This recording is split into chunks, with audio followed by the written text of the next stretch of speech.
오늘 우리에게 주신 하나님의 말씀 보도록 하겠습니다. 레위기 10장 1절로 11절 말씀입니다. 생명의 샘가 3월 20일 월요일 말씀, 나답과 아비후의 죽음, 불완전한 순종과 진노의 심판, 함께 읽겠습니다. 아론의 아들 나답과 아비후가 각기 향로를 가져다가 여호와께서 명령하시지 아니하신 다른 불을 담아 여호와 앞에 분향하였더니 불이 여호와 앞에서 나와 그들을 삼키매 그들이 여호와 앞에서 죽은지라. 모세가 아론에게 이르되 이는 여호와의 말씀이라. 이르시기를 나는 나를 가까이 하는 자 중에서 내 거룩함을 나타내겠고 온 백성 앞에서 내 영광을 나타내리라 하셨느니라.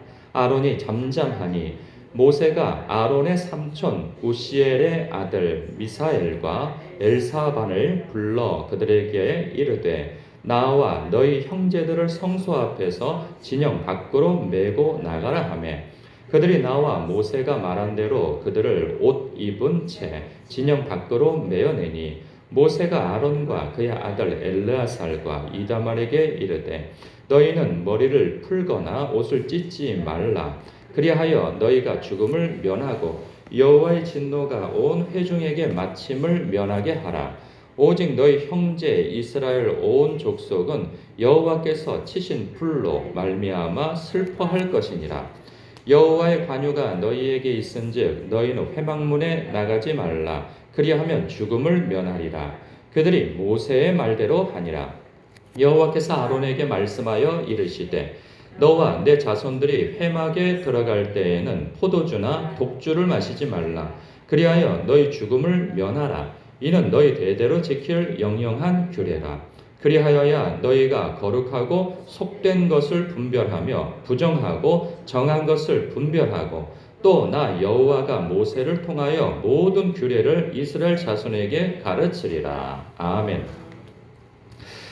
제사장 가문인 이 아론의 가문에 큰 불명예인 동시에 이 충격과 공포의 사건이 일어나죠. 7일 동안 이 위임식을 제사장의 위임식을 잘 마쳤어요. 매일 반복되는 이 제사를 잘 마쳤고 그리고 8일째 되는 날에는요. 이 주님께 이 첫 제사를 드리는 이 제사장의 취임식도 무사히 다 마쳤어요. 그리고 난 다음에 나답과 아비후가 제사장 직무를 처음 수행하고 있었을 때 이게 참 무서운 일이 벌어지는 거죠. 1절에 보니까 아론의 아들 나답과 아비후가 각기 향로를 가져다가 여호와께 명하시지 아니하신 다른 불을 담아 여호와 앞에 분향을 하였다는 거예요. 그러니까 성소에 이 분향단이 있는데 이 분향단에 불을 옮겨 붙여야 하는 그때에 이 향로를 가지고 하나님께서 명하신 것은 이 밤새 제단 이 제단에 불을 지피지 않습니까? 번제단에 그 불을 옮겨다가 향로에 불을 붙일 것, 그래서 분향단으로 옮길 것을 하나님께서 명하셨는데 이들이 어찌된 일인지 다른 불을 사용한 거예요. 자신의 임의대로 말이죠. 근데 왜 이런 일이 벌어졌을까 보면 이 추정해 볼 수 있는 것은 이 구절에 있는 말씀을 보면 그들이 술에 취한 듯 보입니다.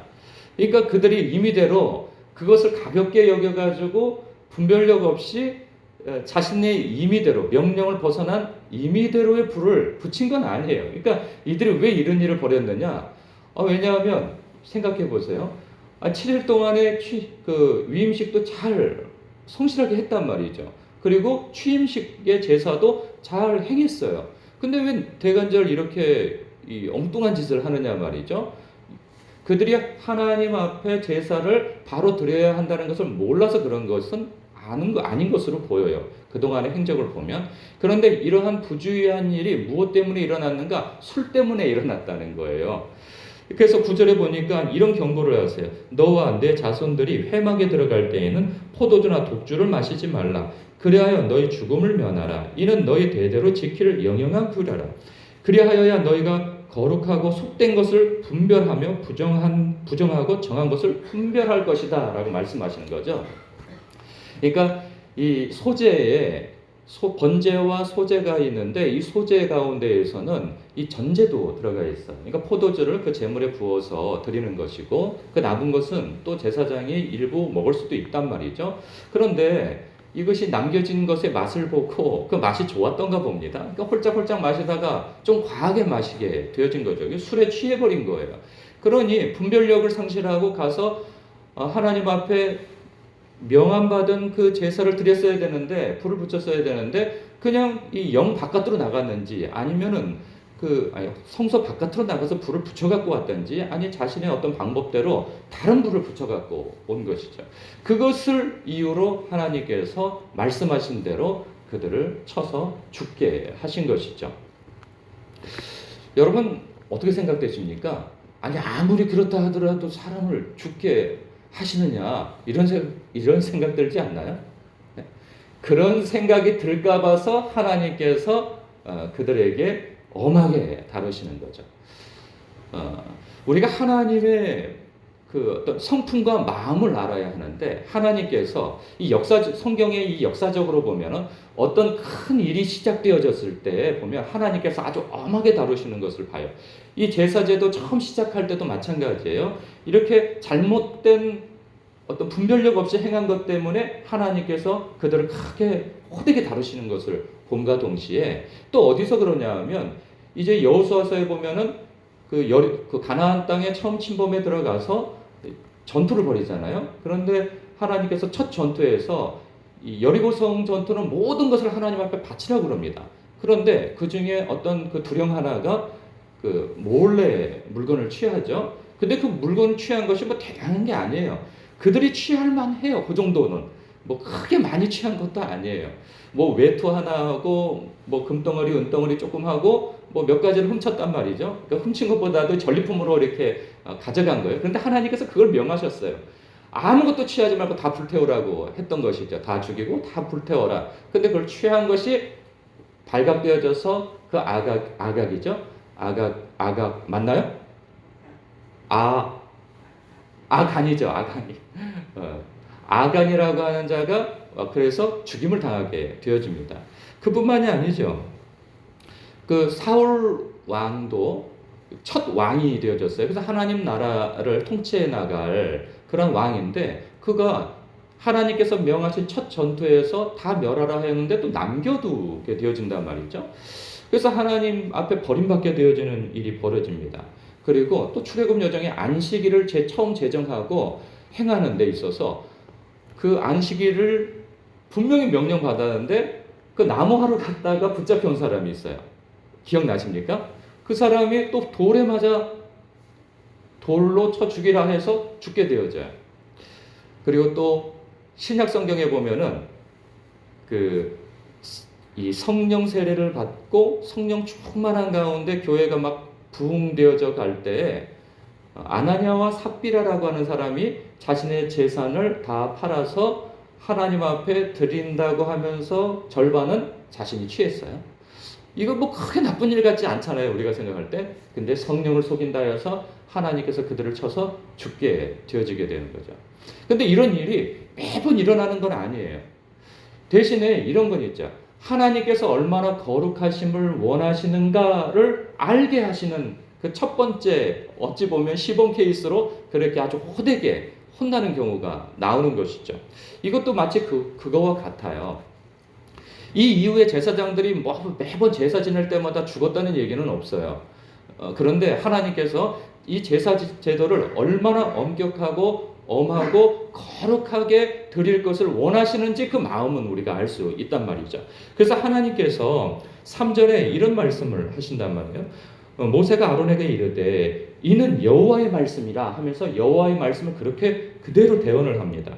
나는 나를 가까이 하는 자 중에서 여기서 나는 나를 가까이 하는 자가 누굽니까? 제사장이죠. 이 제사장은 사람들에게 거룩한 제사를 이행함으로 인하여서 그리고 또 이끌음으로 인하여서 하나님께서 섬김을 받는 거죠. 거룩한 섬김을 받는 거예요. 그럴 때 그들에게 거룩함이 드러날 것이고 뿐만 아니라 그 제사장들의 그 거룩하게 드리는 그 제사 예법을 통하여서 그 인도함을 받는 백성들이 바라보고 인도함을 받으면서 또 하나님께 영광을 돌리고 하나님의 거룩하심을 경험하게 되어지는 거죠.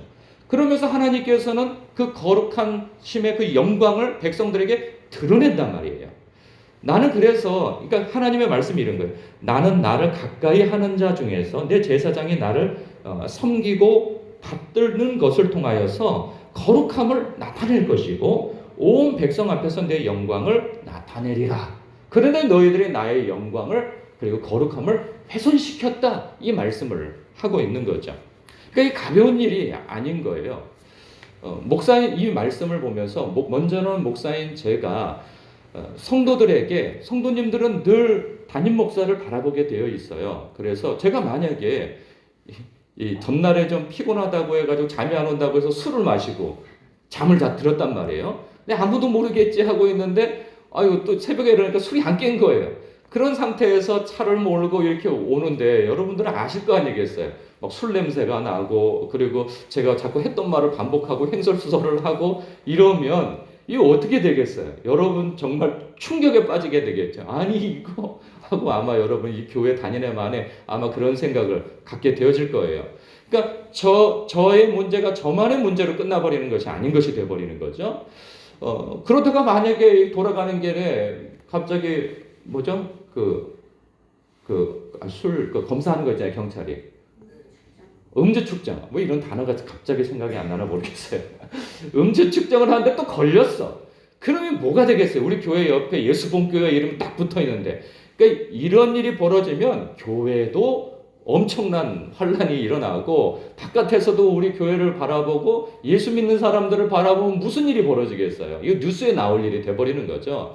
이런 것처럼 우리의 문제는 우리의 문제로 끝나는 것이 아니라 우리 이 이 교회의 머리 대신 예수님의 이름까지도 부정적인 면에서 들먹거리게 되어지는 세상 세간의 입에 들먹거리게 되어지는 그런 아주 무서운 일을 벌이게 되어지는 겁니다. 그런데 이건 목사만 그러느냐? 또 그렇지도 않아요. 그럼 우리 성도님들도 마찬가지죠. 먼저 된 자가 하나님 앞에 거룩한 모습을 드러내지 아니하면 여러분 먼저 된 자를 나중된 성도가 꼭 바라보게 되어 있어요. 아이고 우리 권사님처럼 나도 신앙생활 해야지.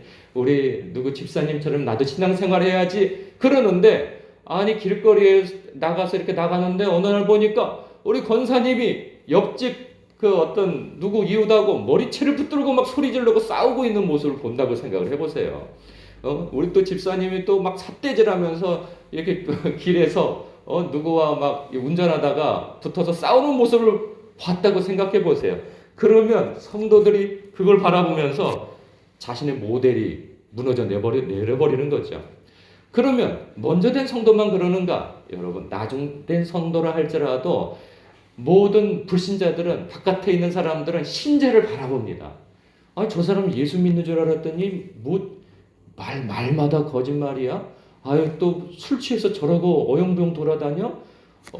뭘 말을 함부로 해? 이런 것으로 드러난다면 교회 다니는 사람이 예수 믿는 사람이 이렇게 되어진단 말이죠. 그래서 우리는 늘 하나님 앞에 사람 앞에 우리 자신을 거룩하게 단속하고 우리 자신을 지켜야 할 필요가 있는 것이죠. 그래서 성경에서는요 일이 말씀하고 있어요. 뭐라고 에베소서에 보면은 너희는 술 취하지 말라 이는 방탕한 것이니 오직 성령으로 충만함을 받으라. 이 앞에서는 시대가 악하다. 그래 세월을 아끼라 하면서 그 권면을 하고 있어요. 그 술 취하지 말라라고 하는 것은 자신의 이성을 망각시킨 나머지 분별력 없이 행동하는 그 모든 것들을 대표하는 것일 수 있습니다. 이러한 것들에 있어서 조심하라 하는 것이죠. 근데 조심하는 것만 우리가 저는 술 안 먹는데요. 우리는 이성이 있는데요. 그런 것으로만 스스로를 생각할 것이 아니고 저 사람은 교회 다닌다면서 왜 술을 끊지 못하고 술을 마시고 돌아다녀? 이렇게 할 것이 아니고 나는 성령 충만함 가운데 있는가를 돌아봐야 하는 것이죠. 나는 술 먹지 않아. 나는 담배 피지를 않아. 나는 저렇게 못된 짓을 하지 않아. 뭘 하지 않는 것으로 자신을 지켰다고 생각할 것이 아니고 더 나아가서 성령 충만함을 받는 데까지 나아가라는 것이죠. 나는 지금 성령 충만함 가운데 있는가? 여러분, 근데 성령 충만함은 또 어떻게 받게 되어지실까요? 그것은 바로 말씀과 기도의 생활 가운데에서 성령 충만을 받는 거예요. 그러면 우리가 말씀과 기도는 왜 전무하고 우리가 늘 마음 써야 할까요? 거룩하게 하기, 우리 자신을 거룩하게 지키기 위해서입니다. 그러면 거룩은 뭘까요? 하나님께서 우리에게 요구하시는 거룩, 그것은 구별되어짐이에요. 이 세상, 이 세속 가운데 살지만 우리가 그 세속에 물들지 않는 데 나가는 것이죠. 하나님의 선하시고 기쁘시고 온전하신 뜻이 무엇인지 분별하며 사는 것, 그것이 바로 거룩인 것이죠. 그래서 로마서 12장 1절에서는 너희 몸을 하나님이 기뻐하시는 거룩한 산 제물로 드리라, 이리 말씀하고 있는 거예요. 여러분들은 바로 이 거룩의 길로 늘 이 새벽부터 시작하여서 하나님 앞에 나가고 계신 일 잘하고 계신 거예요. 이걸 격려하고 싶어요. 우리의 삶 속에서 허물이 왜 없겠어요? 우리가 하나님께서 우리를 거룩하기를 원하시고, 그리고 거룩한 산 제물로 드릴 것에 대해서, 그리고 이 세상을 본받지 말고 하나님의 선하시고 기쁘시고 온전하신 뜻을 분별하며 살 것을 요구받는 가운데 살고 있는데, 우리가 늘 그렇게 살아갑니까? 그렇게 살지 못하는 약함이 우리에게 있어요. 그러나 약한 것으로 나는 내가 뭐 예수님이야? 내가 신이야? 그거 어떻게 다 지키고 살아? 이렇게 자기 자신을 놔버리는 것이 아니고, 어찌하든지 하나님께서 우리에게 요구하시는 바 너희는 성령 충만을 받고 내가 거룩하니 너희도 거룩하여지라 라고 말씀하신 말씀을 온전히 붙잡고 이 새벽부터 하나님 앞에 기도하시려고 하고 말씀을 듣고 또 묵상하시려고 하는 이 모든 몸부림이 예수님을 닮아가는 데까지 여러분들에게 다 사용되어진단 말이죠. 이 일을 여러분들은 참 내 몸을 쳐서 주님 앞에 어찌하든지 거룩하게 서 있으려고 하는 이 몸부림을 하나님께서 얼마나 기뻐하실까 저는 생각되어져요. 그래서 여러분들을 격려하고 싶습니다. 여러분, 이렇게 해 나가는 것을 계속해 나가시길 바랍니다. 우리가 8장에서인가요? 6장에서인가요? 6장, 7장 정도인 것 같아요. 번제에 대한 그러한 어떤 보충 규례에서 제사장에게 명령하신 바가 있어요. 불을 꺼트리지 말라. 번제단에 불을 꺼트리지 말라. 여러분, 불을 꺼트리지 마시기 바랍니다. 여러분 그 마음속에 있는 하나님을 향한 하나님에 대한 열심, 그 뜨거운 마음, 사랑, 그 불을 꺼트리지 마시기 바랍니다. 그래서 하나님 앞에 늘 거룩한 삶을 살아나가기 위한 이 영적인 거룩한 몸부림이 늘 있으신 여러분 되시길 주님의 이름으로 축복합니다. 기도하겠습니다.